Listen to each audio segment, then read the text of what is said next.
Hello, you're listening to the Eric McKenna Project. Are you ready? What exactly happened last night? Oh, man. I'll tell you. We was in the middle of a tornado is what happened.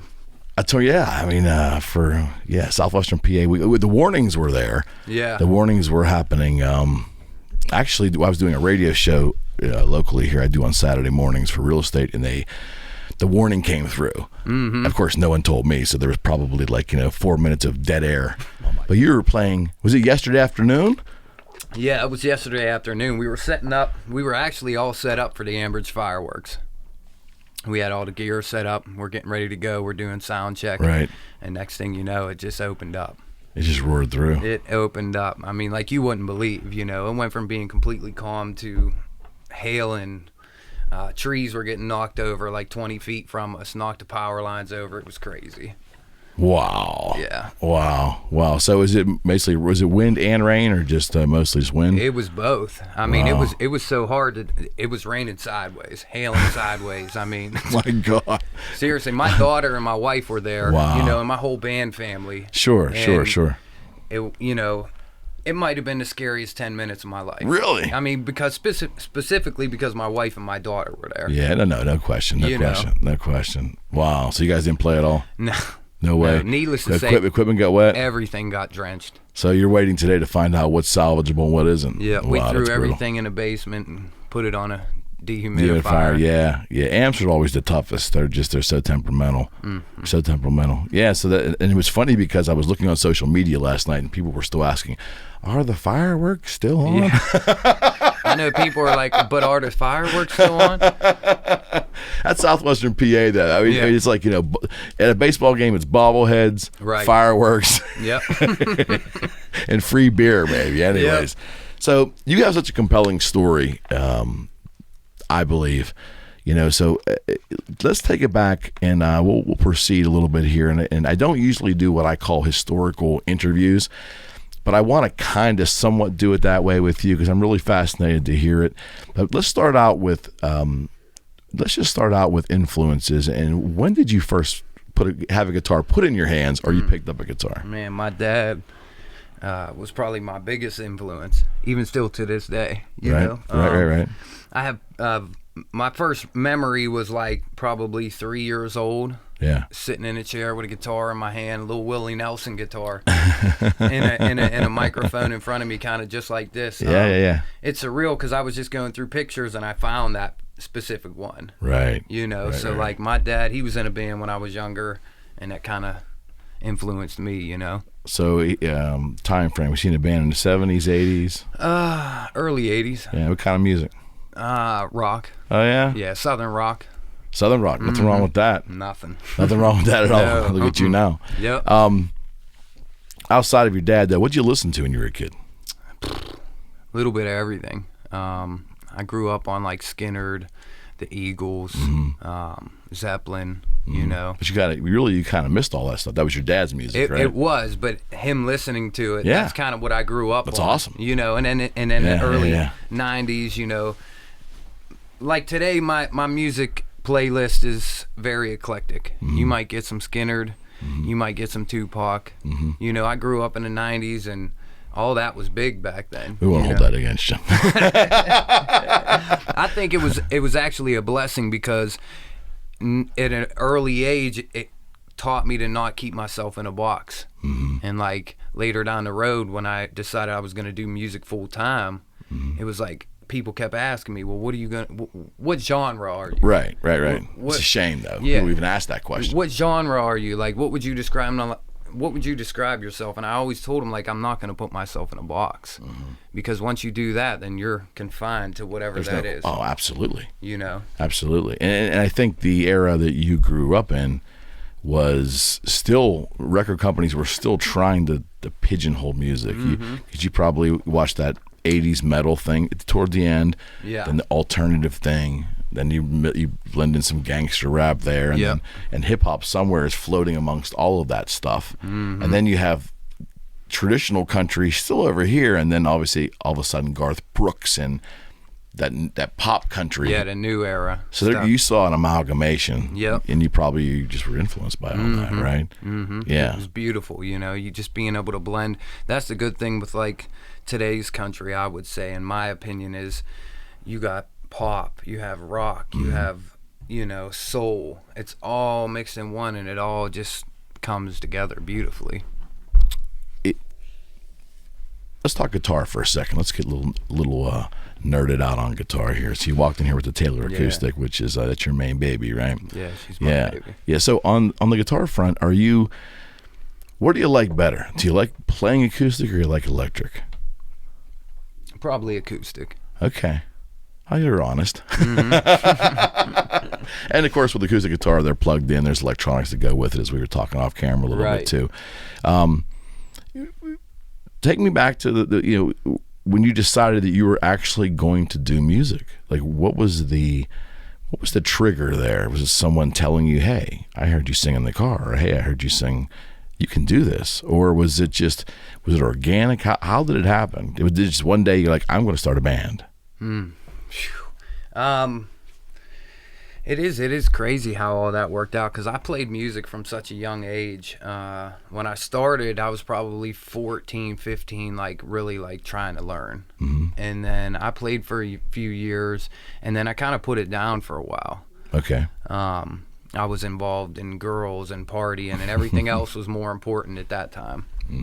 And I was probably 31. Okay. You know, and then that's about when I decided that, man, maybe to revisit it. Maybe I can.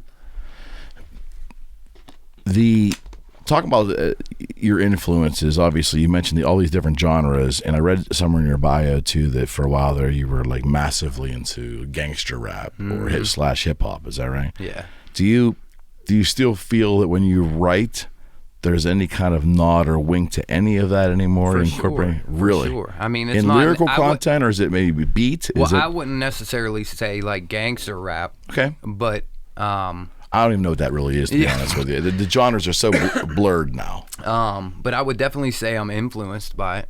If you listen to some of the songs that I write today, Four Wheels, for instance, there's it's country rock with a little bit of that hip hop side of it in there, you know, which is big. You see now with Florida Georgia Line and you know, Sam Hunt, all those guys. So I would definitely say there's heavy influences. Okay. If you had to take one national artist at the moment that it would encapsulate your music, or is close to kind of somewhat what you sound like, what the vibe is, can you look at one artist and say, that's kind of, or that artist kind of speaks closest to what I actually do? Probably Brantley Gilbert. Okay. Huh. That country rock. Yeah. Yeah.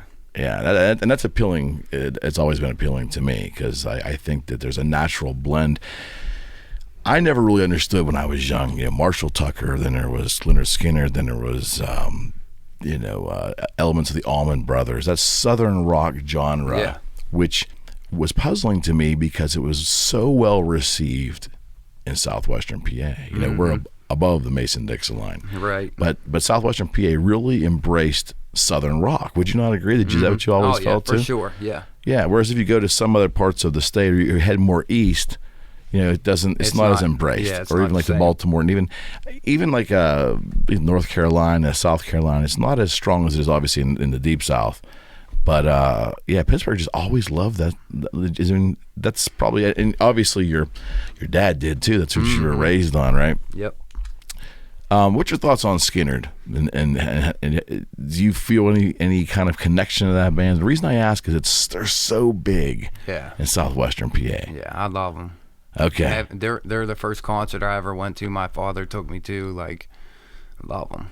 Okay. Everything about them, the way they put their songs together. I mean, they were just able to come up with so much good material. Constantly for years, you know. Yeah. I love them.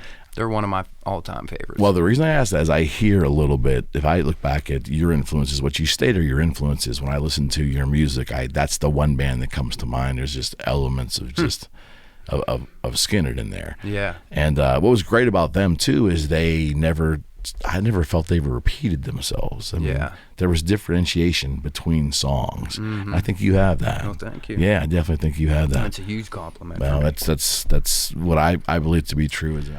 So when you, I guess I'd like to identify at what point again you decided to do this for real. Yeah. You know, for a long time I struggled with addiction. And was going down a really, really, really dark road. And give me a time frame there. Give me years. Give me an era. I'd say probably 21 to for about 10 years. Okay. 10, 15 years. Okay.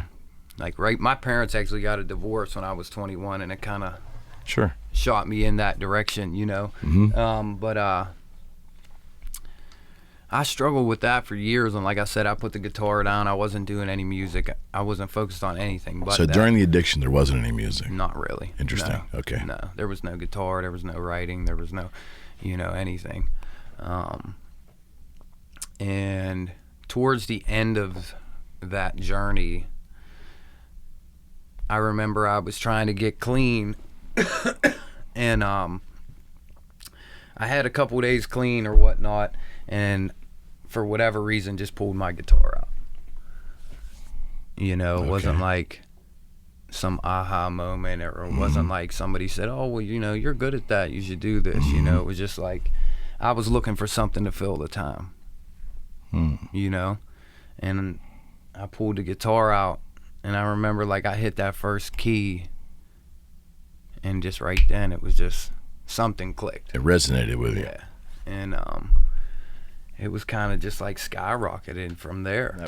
From the point when you were coming out of your addiction, you grabbed that guitar. From that point to the time that you wrote your first song, estimate how long was it? Within a year. Okay. Yeah. You had your first one down, and obviously you started singing because it's part of the songwriting process, right? Yep. For most folks. Right. Did you the first time you played in front of an audience? I don't mean in front of your family. I'm talking about you actually said, either was it a paying gig? Was it a bonfire? Was it a family reunion? What was it? It was actually, I'm gonna plug my good friend Jay Woolley. It was down at Woolley Bullies in Brighton. He's the best down there. He takes care of the local guys. They're great folks. Yeah, and the national guys. But he has this open mic. So that's how it started. That was my very first show. That's cool. And I remember I'm sitting up there on stage, and I swear I got my leg up on the stool. My leg's shaking so bad I can't even get the chords out. Just thinking about it now is terrifying. Wow. So it all started at Woolley Bullies. Yep. Huh? Yeah. Yeah, man. Yeah. So open mic. Do you remember what you played that night? No idea. Can't remember. Was it one song? Was it two? It was 2 or 3 songs. It was you, your guitar, and a microphone. And that's it. So it was solo. See how important that probably was for you, though. That had to be like an overcoming of fear and a breakthrough, right? Now, when you stepped off that stage, outside of being terrified, did you actually in your head say, I can do this? Yeah. Yeah. So I'm getting the chills now. So there was one moment you were up there. You said, what? I'm doing this. I'm actually doing this. I'm scared shitless, but I'm doing it. Yep. Yeah. Just thinking about it now, it might have been the most terrifying thing. Were the 3 cover songs you did? For being on stage. Like anytime I've ever been on stage, that was definitely the most terrifying. Huh. Now, were they cover songs, or was there any originals there? I can't remember. Probably all cover songs at that point. Okay. So when you said I can do this, did you want to go off as a solo artist for a while, or did you immediately think, what, maybe it'd be cool to have a band? I think I always wanted to be in a band at that point. Okay. But to be honest with you, I struggled to put together a band for a long time. Let's talk about that. Talk about that, because I think that's something that a lot of folks in their stories don't talk about, and it's hard to keep a band together. It's hard to find like-minded people with available schedules that actually can play, and sometimes can help to contribute to the composition. Yes. Am I right? True. All those things are like true. All of the above. So talk about the early or the first quote unquote struggle, the first band you attempted at least to put together. I searched for a good year. It was over a year. I searched and searched and searched, and Wow. Beaver County's not the biggest area, and there's only so many musicians. Well, in that case, only so many musicians also that I even knew at that point. Right. Because I hadn't been in the scene whatsoever. Sure. But I searched for a good while, and then I had got to talking to my cousin, and he was playing guitar in a band with some other guys. Mm-hmm. And it just so happened one night he asked me, hey, we're practicing, you want to come out and jam with us? And I went out and played with them that night, and then the same night their bass player, which was their lead singer at the time, broke the news to them that he was leaving. Mm-hmm.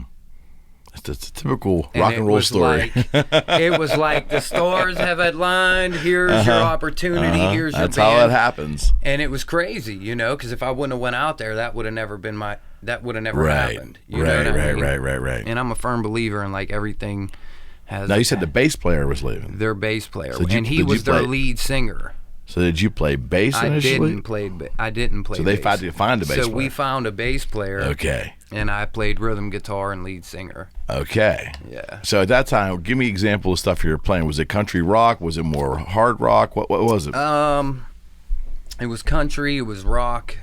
Help me understand and help the audience understand. Maybe folks don't go to a lot of last shows, and you should. You should support local music in this town. Yes, there's so. If I got a $5, $10, $15 cover charge, you'll go see a movie and pay that. Right. There's so much good talent in the area too. Southwestern PA is loaded with great. It makes it competitive too. Right. But what is when people it's a little country, a little rock?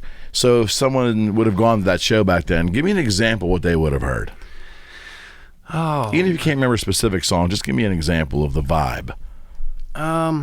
It was more of like a cover band vibe then. So, Okay.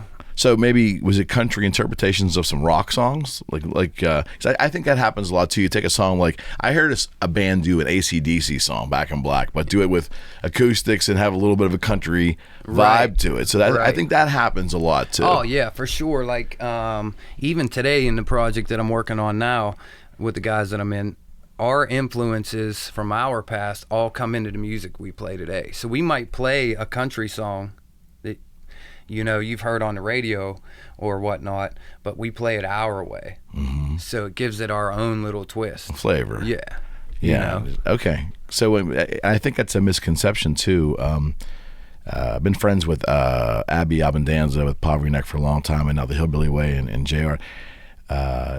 They say they have their vibe, and they can spread it out, but they have that own kind of sound. So when I hear your music, you have your own kind of sound. Yeah, you definitely do. So I'd tell you as an appreciator of music, don't lose that. Yeah. But I think there's still a good amount of fans out there that are so used to having everything labeled.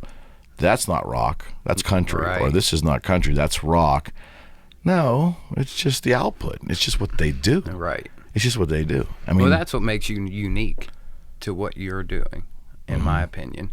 Because it's one thing to cover something, but if you cover it in your own way and make it personal to you, it's a complete game changer. Right. What's harder for you? Is it harder to play a cover song uniquely so it can give the audience something different, or play your own song that you created? To play a cover song uniquely. Because sometimes you get caught up, I find myself getting caught up sounding exactly like it sounds on the radio. Right. And it's somebody will say something, and it sounds just like it. And here's the kicker for that is you 50-50 with people. 50% of people want to hear it exactly how they hear it on the radio, and the other 50% of people want to hear it in your way. And you got to find a balance between that. I concur. And it's like... You're never going to please them all. No. You won't. Yeah, the writing process for you. Do you write on acoustic? Do you write without an instrument? Do you concentrate on lyrics? I come up with the hook first. Okay. I write on my acoustic. Okay. The majority of the time. The music before the lyrics? the music before the lyrics. Huh. Yeah. All right. Yeah. All I was right. just talking with my lead guitarist about this the other day, and now it's beautiful because he can get some stuff recorded and he'll send it to me. You know, some riffs or a little bit of music, 20 seconds worth, whatever. But we were just talking about our writing processes, and his is different than mine. Okay. I take the music first and put words to it, and the first thing in my experience is I'll hear the hook first. Okay. And then I build the whole song around the hook. I think that's a common process for a lot of people. And his is he gets the music, or he gets the lyrics first, and then tries to put them together, and then puts music to it.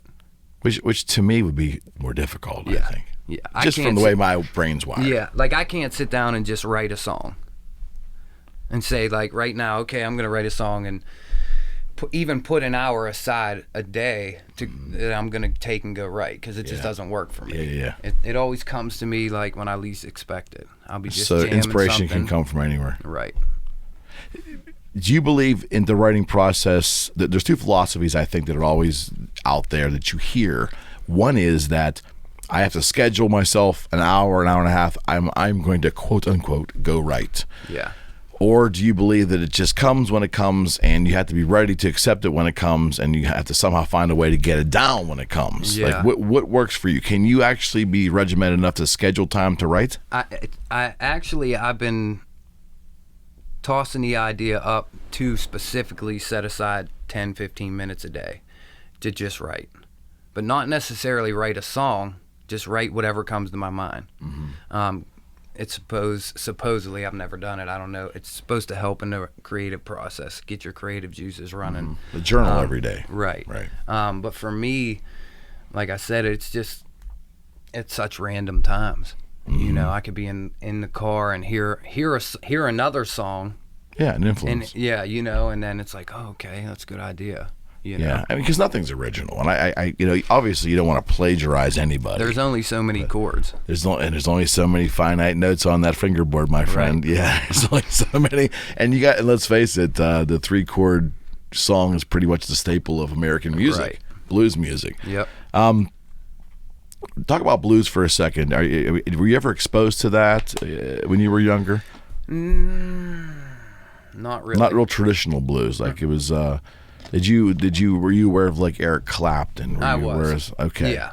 Some bands. Well, Stevie Ray Vaughan. Were you familiar with Yep. that? 'Cause that's obviously I love those him. guys are directly from the blues. I didn't get more of a heavy influence from him until later in life. Okay. Not at a very young age. Okay. Like I appreciate what he does or did now more than I did, if that makes sense. Oh, it does. You know. I think it's with a lot of people. I mean, me included. It's. I think you have appreciation for things that you dismissed when you were young, Right. for whatever reason. Yeah. It can Yep. be from a multitude of reasons. Yep. Even Yeah. the stuff your parents told you when you were young.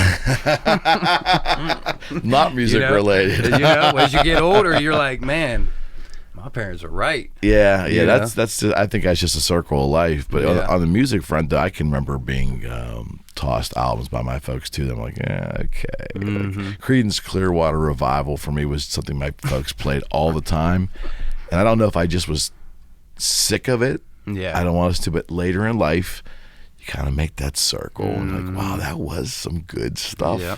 It brings back those memories. That's Yeah. a beautiful thing. That's why I love music so much, because it doesn't matter what you're doing or where you're at. You know, it can give you that feeling that nothing else in the world can. It's a trigger. It's a mental trigger. Right. And take you back, and you Yep. can feel. Music helps you feel. I love the word vibe. I probably overuse it, but it just takes you back from an emotional standpoint. Right. Better than even a discussion can do. You can have a discussion with a buddy, right? And then, but you can rehash old times, and you'll kind of go back there mentally, you know. And he can trigger a vibe, and you can too, or a memory. But that music thing, you don't need anybody else. There's Just put nothing that, like it. Yeah, you put that music on, it just takes you on its own. Yep. Yeah. So back to our little story. We make the long come around the end here. That's what we do here on this show. We ramble a lot, which is part of the charm, I hope. That's it. So the first gig's done. You put your first band together. Talk about that, because obviously there's a lot of frustration that would have to come with changing members and people Yeah. not lining up the same philosophy. And and all that stuff. And we don't need individual names or anything, but just the process that you took to get here is what we're interested in. Yeah, it was a learning process, you know. Definitely. I'd never been in a band before, and I was pushed right into being the front man with no experience. So it's a little dangerous. Yeah. The whole, because you're out front. Was it always going to be your band, the Justin Wade Band, or did you folks? No, actually, my nickname is Jet. It's always been from a young age, you know. And that was that band's name, was Jet. Jet. Yeah. Okay. Country rock? Was it originals, covers? Was there a little originals blended with covers? There was a little originals. What was the first song that you wrote? Easy Living. Okay. That's been done before, I'm assuming the vocals and then the music were different. Yeah, right. Yeah, that was my first song I ever wrote. All right. But it was a journey, it was a process. Even still to this day, it's still a learning curve for me. I don't ever like to get to a point to where I think I know everything, whether it comes to writing or whether it comes to being a front man or a dad or a good husband. You know what I mean? Like, I try to stay open because that's the only way that I can grow. The instrument will humble you. Oh, yeah. The guitar is a humbling. Yeah. it's a humbling beast. Yep. There's no question about that. Yep. Is the band that you have today, the Justin Wade Band, were any of those members around from the beginning? No. So it's been a journey then. Yeah. So how did the formation of this current band come about? When I was in my last band, things for me started to go a different direction than where my bandmates wanted to go. Musically, yeah. And what I mean by that is they were comfortable just being, to say, lack of better words, a garage band. They didn't or cover band. Yeah, they didn't want to tour. They didn't want to, The vision was different. The visions were just They different. sound like weekend warriors. Yeah. They just want to have a good time. It was a lot of fun, Yeah. But that's all they wanted to do was fun. Okay. And I was looking to go a different direction. And for me, I felt like if I didn't walk away from that project when I did, I would never follow my path. Before we go there, though, what was the trigger with you that made you say, "Hey, I want to take this to a bigger audience. I want to take it to a different place"? I mean, once you get on stage a couple times, that's all it took, huh? You get that feeling a couple times. I mean, that's the reality of it. I fell in love with it like instantly. Yeah. And then I started writing more. And it just became like, okay, maybe this is something we should pursue. Okay. And talk about the experience of writing your own song and the first time you went out there. And I mean, obviously revealing a song for the first time to a live audience, that's got to be a little nerve-wracking. It was definitely nerve-wracking. Yeah, but when you see them responding, when you see what's a very popular phrase in music, when you see them getting off on it, when you see them, like, if the feedback's come back, that had to be incredible. It is. It's uncomparable to anything. You know what it's like, and this is for me, like, we talked about my addiction and everything that I was dealing with. Music was such a heavy influence on keeping me away from that stuff because I was getting the same feeling, that getting off feeling. Yeah. That, from the crowd's reaction and being on stage and everything that I was from doing drugs. Got it. Like it's uncomparable. It's a high. It is, and it's a serene place that you don't need any of that stuff. Right. It was just natural. Right. Yeah, that's awesome. Yeah, and that's so. In theory, that's part of what maybe saved you. Yeah. I'm a firm believer from addiction, right? I mean, that and a lot of hard work and God of my understanding for sure, man. Yeah. Well, nobody gets. I believe this. No one gets clean unless there's a huge amount of determination. Yeah. It has to come from within. Yeah, you can't do it because somebody else wants you to, or because you're being forced to. Right. Legally or whatever. Right. Right. If you don't want it in here. Yeah. Yeah. Do you feel that your addiction makes you a different kind of songwriter now? Makes you a different kind of player now? Is there a deeper connectivity for what you're doing. And the reason I say that is I've had a couple artists tell me that their struggles with addiction. Now these are artists that were sober, then they were already playing, and then went through a struggle, and it came out the other end, and it come out the other end changed. So I'm asking you, do you feel that when you write, even when you write, do you feel an internal influence? Do you feel a pull in any way, a connection with a lyric or a song that's just deeper for you because of what you've been struggled to get to where you are, especially through the addiction?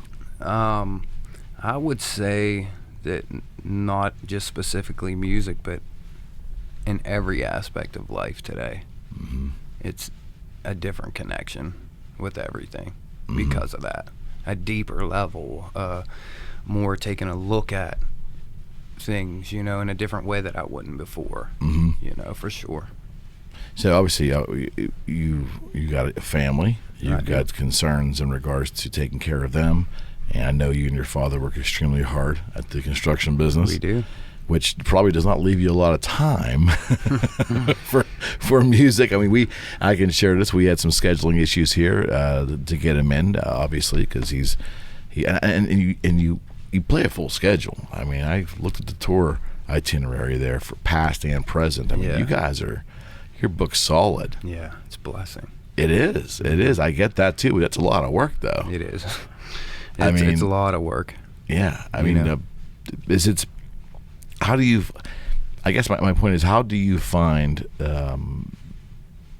in local music? Obviously, you have to connect with bar owners. You have to connect with venue owners, and when you're doing that, do you have someone do that for you, or you're doing it yourself? You are your own booking agent. I'm my own booking agent. I'm my own promoter. Okay. Yeah. So it's all encompassing for you. How hard is it to convince a place you haven't been before, XYZ bar in XYZ town, and you make the first call there? How hard is it to, because local music takes it on the chin all the time? All the time. It varies, to be honest with you, in my experience.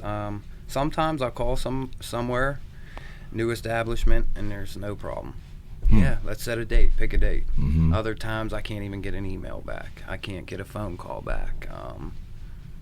So it's like, it's really wishy-washy, to be honest. Okay. Well, obviously, the more gigs you play and the more your name, I mean, I imagine it's probably a little easier now that you are established than it was in the very beginning, so obviously. It's definitely getting a little bit easier.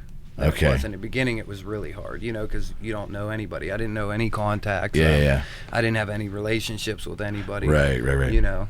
And local bands in general, at least I can only speak from my experience in Southwestern PA. I mean, you have to love it because there's really no money in it. I mean, right. Yeah. I mean, so the ins and outs of this, and this is good for people to hear who don't know but do once in a while go out. You guys are generally walking out of the hall oftentimes either with no money or very little money in most instances. So you're doing it for the love of it. And if you get a good night, you might walk out there okay. Yeah. But you really don't know from show to show, and I'm sure every bar's got a different arrangement. So so the public knows, what are some of the arrangements you guys have when you go to play? You don't have to name specific bars, but sometimes there's a cover charge. Sometimes there's not a cover charge. How do you folks make money playing locally? We don't. There you go. You've heard it. I mean, realistically, when you put, when we do a show, you might get 3 or 4 hours at the show. But what most people don't see is all the work that goes on for the weeks leading up to that show. The practices, the hours upon hours upon hours of practice, emails, calls. It's a full-time job. The equipment alone. Replacing broken equipment, right? Hauling equipment to the gig. So realistically, if you ran numbers at the end of the year, you're losing. You break even. At this stage, it's a blessing. And it is amazing too. It's a phenomenon to me that I just don't think. And I don't know why this is. Maybe you can help me understand. That local music is not appreciated enough. It's appreciated. I think there are Southwestern PA, we get out, we do, but it's people will fight a $5 cover charge or $10 cover charge for a band that brought all their equipment in, does the whole setup, goes out and performs for hours upon hours. It's the same amount of money that they probably bought a Big Mac at McDonald's on the way to the, they might have spent more money at the McDonald's than they would at the show. Yeah. Or they're going to go to the show and spend $100 on booze for them and their friends. Right. It's just the philosophy is somehow lost. Would you agree? I agree. And why is that? I have no idea. If I knew that, I'd be a millionaire. Yeah, I ponder that all the time, though. It's I do too. I can't make sense of it. We brainstorm a lot and like, what can we do to change this or to make this better? And it's yeah. So I'll ask you the same question I pretty much ask all the artists to come in here. When you set out to record your music. Little Johnny fell over. Uh-oh. Man down. Man down. I think he's probably fallen over many times in his life, knowing that guy. But when you record your music or you set out to I don't even know the format anymore. Do you even produce CDs anymore? Is everything goes straight to download now? We do both, okay. Actually. Okay. Yeah. So there's an investment, obviously, in the production, the studio time, the recording. Yeah, I forgot to mention that, too. Well, yeah. Yeah, so the thing is, to be monetized anymore, it almost seems impossible. I mean, I've talked to national artists that just are completely disgusted with the situation now. So yeah, the only hope for you folks to monetize your efforts probably is playing live, right? I mean, how's that work now? As far as just making money, you're writing a song nationally because you want to do it because you love to do it. Yeah, it's a brutal business. There's no doubt about it. Making money comes from merchandise and live shows. Realistically, now shirts, CDs that you have in hand, koozies, whatever kind of merch, hats, you name it. And one of the things we're working on right now is a sponsorship. We just put together a sponsorship package, and we're kind of putting our feelers out for that. Sure. But I mean, that's really all there is right now. As far as do your live shows and try to, push as much merch as you can. You know what I mean? To kind of support. Because here's the thing, like people, I want to say this so people understand. Like, I do it because I love it. Now, granted, with that being said, I can't continue forever to do something that I love for, let's say the so-called fans or, whatnot. And if there's no, it's an expense to you. It's just a constant expense, right? So it's not like we're doing it to be millionaires. Right. We love to do it for you. We know how it makes us feel. We know how it makes, you feel. Yeah. I mean, to me, 3.5 hours of live, organic music, especially in a genre that you like, right, is worth $15. It's worth $20. It's certainly worth $5. Well, here's what gets me is that people don't have no problem going and paying $500-$600 to go see Bruno Mars or to go see, somebody who's already made it to a level that they realistically don't even need that, but can't, don't want to spend, like you said earlier, $5 to go see somebody local. Right. Right. Because here's the reality is all those people started sure they did right where everybody else did. Sure they did. And it took the whole hometown and the local stations and everybody in their hometown first to give them that push. Yeah, right. So.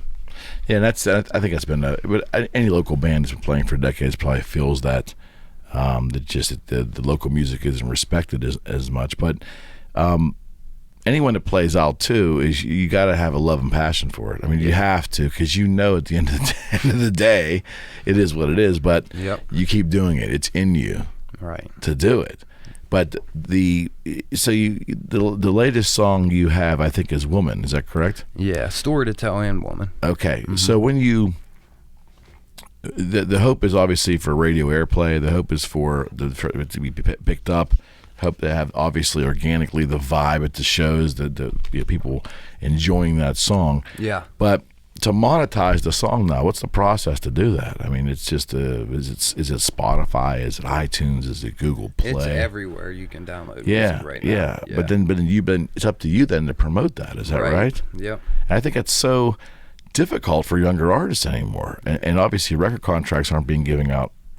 I mean, it's almost, this is just how I view it. Tell me if I'm wrong. Years and years and years ago, your AR executives, your people that would give out record contracts, there was money to do it. They were doing it. Yeah. And looking for young talent. It doesn't seem to be as prevalent anymore. No, I would agree. And they keep regurgitating the same already established bands. It just appears that way to me. Yeah. I mean, have you ever reached out to a label at all? Just to inquire? It's not even worth it, huh? You can't get emails. You can't get any response? You can't get responses. Wow, not even to look at the music. No. Wow. I mean, we reached out to a couple A&Rs. The responses that we did get were from A&Rs that said they didn't deal with that type of music. So they did listen. That type of music. Yeah, well, that genre, whether, rock, country, they did hip hop, or they did pop, specific. Okay. What is your genre? Country rock. Is it country rock? Country rock. Country rock. Yeah. So, okay, I don't know, so I'm asking. What is Garth Brooks's genre? He's his own thing. But if you listen to his music and a record company was going to put him in a box and label and sell it, what is that? What's Taylor Swift? Pop? She's new country. Okay, so new country. You're country rock. When What's I say new country rock, I'm classifying it as the same thing basically as new country. Interesting. And that's a little bit of everything. Okay. With Taylor Swift, you can find her on 96.1. You can find her on. It's brilliant. You name it. Yeah. It's pop. It's country. It's rock. It's a little everything mashed into one. Mm-hmm.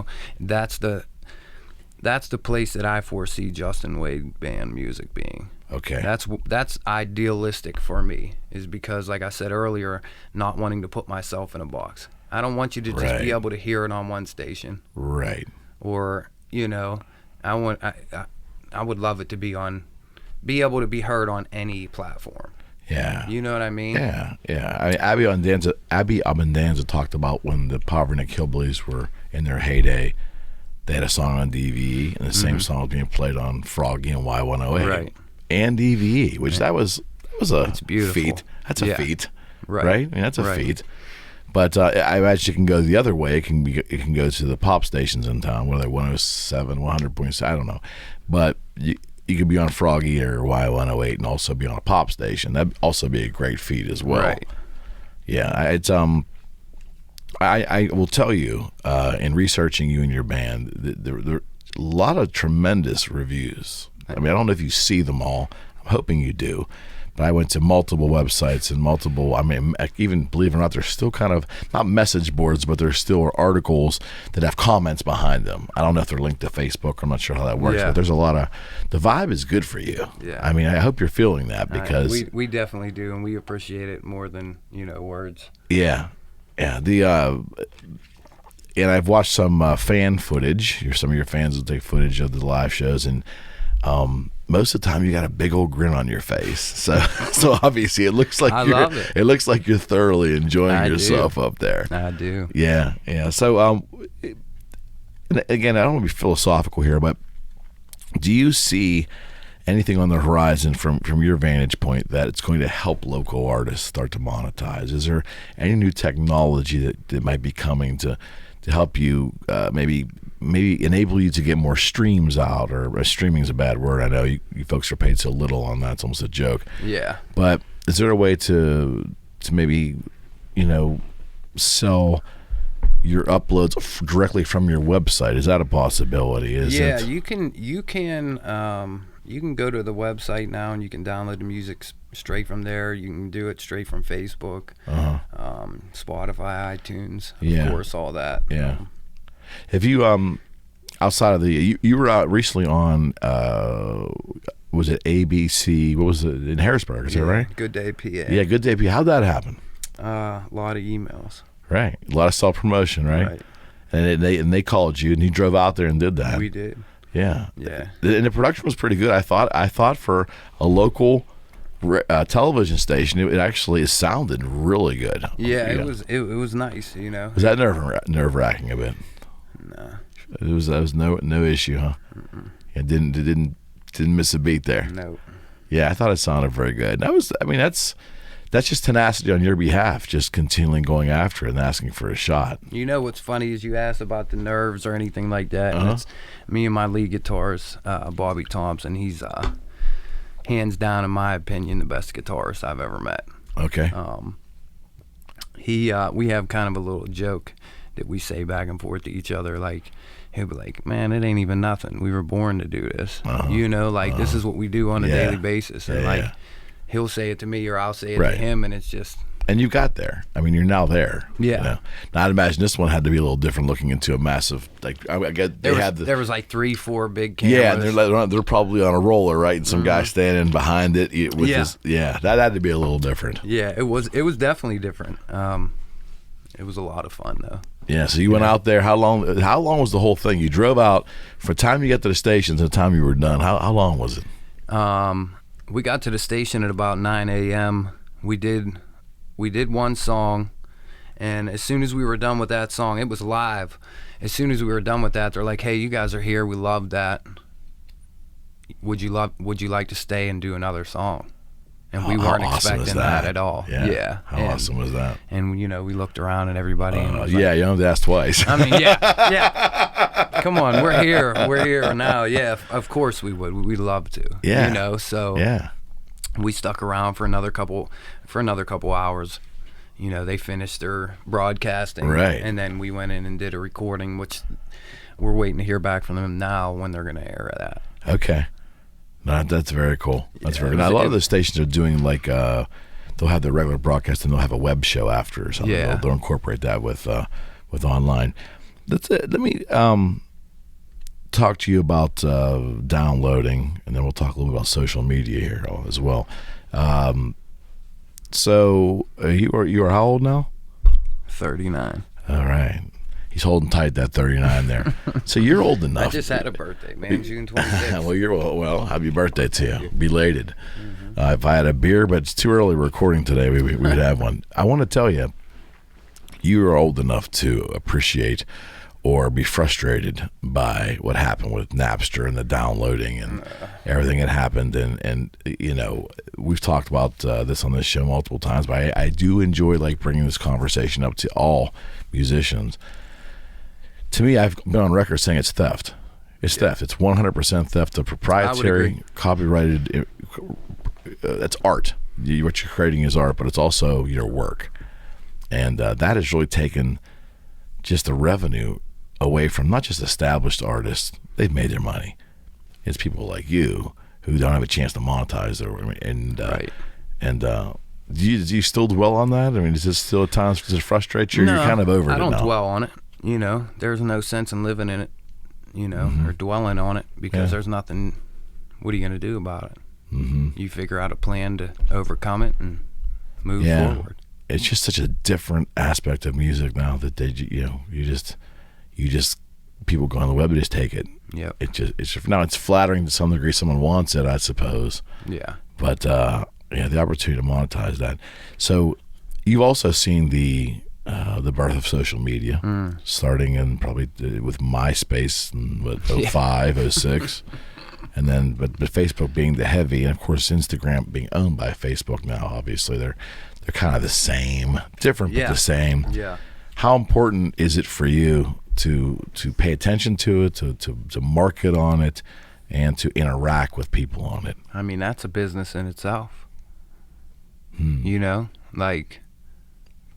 That's a full-time job in itself. Right. And it's huge, I believe. It's a huge part of the puzzle for local acts, yeah. For anything, I mean, Yeah. you know, especially like doing music like we do, like keeping track with the Facebook and the social and Instagram and Snapchat and you know, because Oh, you're doing them all, eh? you have to. Twitter, I mean, you have to. Yeah, You know? Twitter's the Wild West, man. I can't go there. It just I don't get it. I struggle with Twitter too. Yeah. And everybody's like, man, you got to do it. I You guess. gotta. And I'm like, I guess. Especially with the and with your fans that are younger than 10 years younger than where you are, when they're 30 and down, they're pretty much ingrained on there. yeah. And you have to Snapchat and Instagram, that's where everybody's at. Yeah, I can deal with Snapchat. It makes sense, I think, but I also can see how it's important to a band as well. It's because it's that visual. It's like that visual photograph tells a story. Yeah, well, people nowadays, they want to see that stuff. They want to see something visual. They want to be able to touch something, but they don't want to just see it once a week, or I mean once every 6 months. Nowadays, they want something constantly. And that's the bigger picture question, is the connectivity with artists and fans are so close now, whereas decades ago there was that separation. Yeah. You'd wait for a rock magazine to come out and you'd read it, or there wasn't that instant gratification of curiosity. Your curiosity being fed constantly. Didn't have that, right? Right. So that's got to be very difficult on artists in a lot of ways. The privacy issues. Oh, of course. I mean, have you struggled at all with that to any degree in your career? I mean, do you? And I ask that even for our local artists, because some of the local artists I've talked to have had a couple issues where the social media followers of theirs feel they're owed a certain conversation or some attention or a T-shirt or something free or or time. You owe me this opportunity to drink beer with you. Okay, I've heard that before. Wow. Yeah. So I mean, I've never had to experience anything like that before. Okay, well, that's good then. That's good. Yeah. So your social media, for at least at this point, has been positive for you guys. Don't get me wrong. We've had a few crazies, but well, give me an example. What are you talking about? I plead the fifth. Well, you're in the music business. That's always going to happen. Yeah. But that there is, I think, it's social media has leveled the playing field. And everybody's got a voice now. I'm not convinced everybody should have a voice. Some people probably don't warrant a voice. Critics are very prevalent on social media, right? Oh, yeah. Everybody's a critic. And everybody's got an opinion on how you should be doing things differently. How do you handle that? I mean, there's not much you can do about it. Everybody's going to have an opinion. For me, I keep my personal life as best I can and business completely separated from social media. Yeah. If it has something to do with my kids or my specific immediate family, like, it's not getting posted on Facebook. Right. So you have to be guarded there more than the average person because it's just too public. Right. But it's tough, especially, when you're an artist, I believe in, like, it doesn't matter, just an artist in general, not just a musician. Right. Like, just in general, I believe that the critic side of everything and the trying to be perfect is really, really tough. It's mentally exhausting. Is this good enough? When you say try to be perfect, you mean help me understand. Did I sing this, for me personally, did I sing that song right? Was that line good? Did the guitar sound good? Are people gonna like this? And then people start commenting, Yeah. So it's sometimes it's a struggle for sure, especially being a writer, because I write a song. When I'm writing, are people gonna like this? So, that probably was always around, but I don't think in the past people were. There wasn't that instant feedback. Yeah, I couldn't post something on Facebook. Right. And then all of a sudden 10,000 people go on there and say yay or nay. Yeah, like in the 90s or the 80s or 70s, you'd write a song and you would know the feedback if it sold or not. Right. Or how people react in concert. or if a critic would write a newspaper article. But now you're getting this instant feedback. Yeah, that's interesting. You can That's get any fascinating. Joe or Jane, that can write on there any kind of nasty stuff or any kind of good stuff that they want to. Yeah, and so like I said, it's given the voice to everybody, but some folks probably don't warrant a voice, which is it's part of the landscape. You got to deal with it. No, I totally deal with that. So before we let you perform here, because I'm very anxious, you'll be the first person ever to perform on the Eric McKenna project. How cool is that? That's real cool. But the immediate plans for the band, what do you guys got cooking right now? Oh man, we have a lot of stuff coming up. We got our summer tour that's going on, and you can find that if you're interested at Justin Wade Band. Mm-hmm. Go onto the shows tab and whatnot. JustinWadeBand.com. Yeah, and we have a lot of stuff in store, man. All right, I got some surprises. We like surprises around here. Yeah. All right, so what are you gonna play for us today? I'm gonna play you a new song, I think. Okay. Nobody's really heard this one yet. All right. So what's the name of it? it's gonna be called Lonely Road. Lonely Road. Let's do it. Let's do it.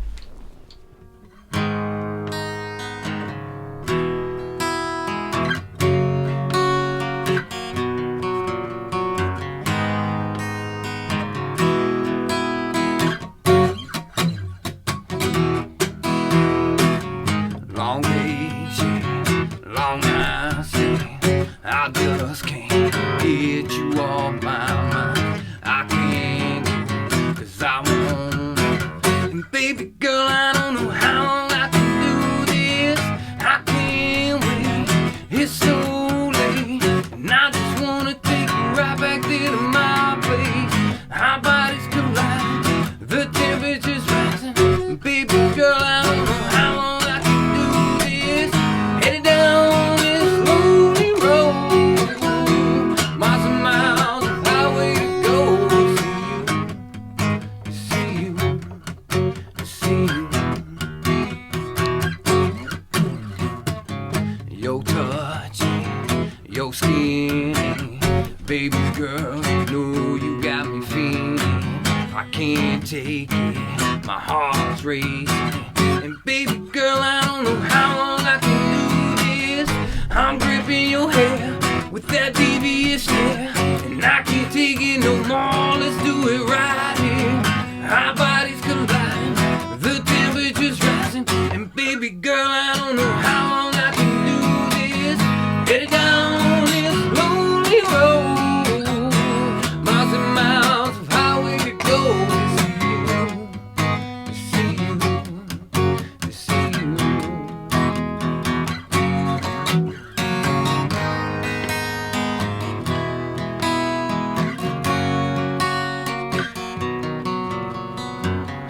Headed down this lonely road, miles and miles of highway to go.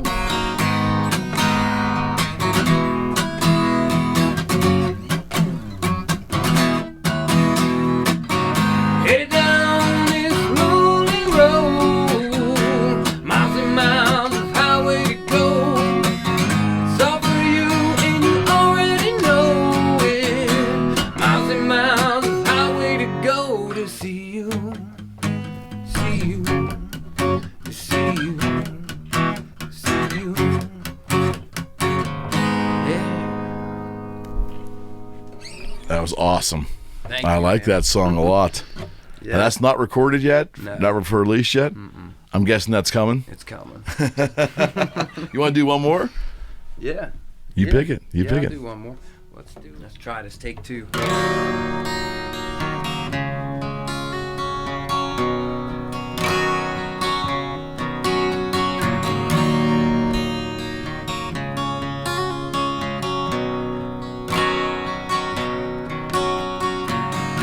I remember the first time I met you. Long hair, brown eyes with an attitude. We were having fun, skipping school, doing all the things to be cool. But woman, I don't know what you're doing to me.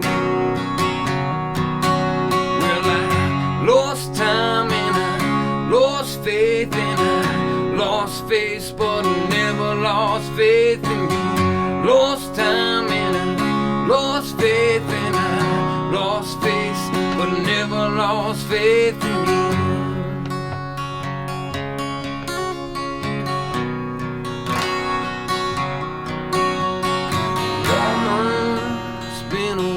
Since I've seen your face,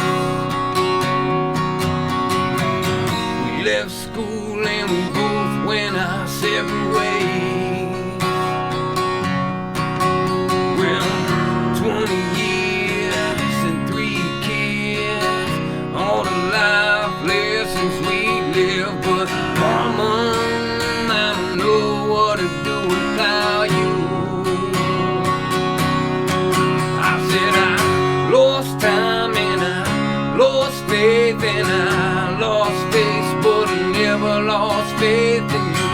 Lost time and I lost faith and I lost faith, but I never lost faith in you. I never lost faith in you.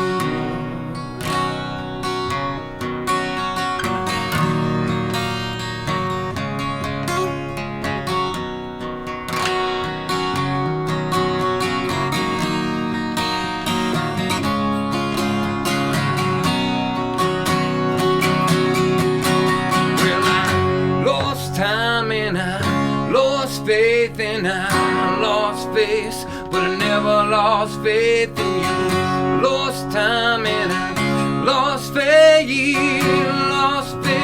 but I never lost faith in you. Never lost faith in you.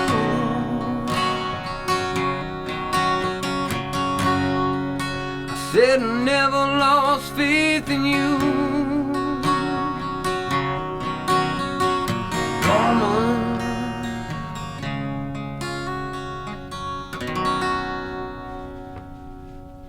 It's been a good show. This has been very positive. You happy? Thank you. Can you come back and see us again? Yes. If you're looking for any of those songs, you can actually go find Woman right now on all downloading platforms. Oh, yeah, Spotify, it's everywhere. iTunes, Yeah, it's everywhere. It's everywhere. Yeah, and look out for it on your local radio stations. Make sure you call them.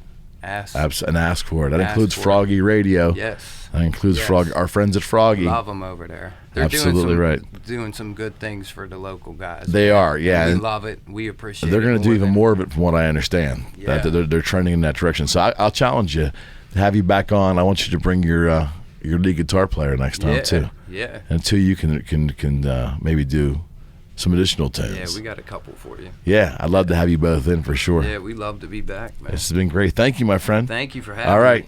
That's Justin Wade Band. I appreciate it. You can reach him justinwadeband.com. He's everywhere. The music's available everywhere. Check this guy out. This guy's on the move, and this band is on the move. God bless you all. Well, until next time, the Eric McKenna Project. We are out. My man. Dude, you happy with that? Yeah, man. That was fucking great. Sweet, I love it.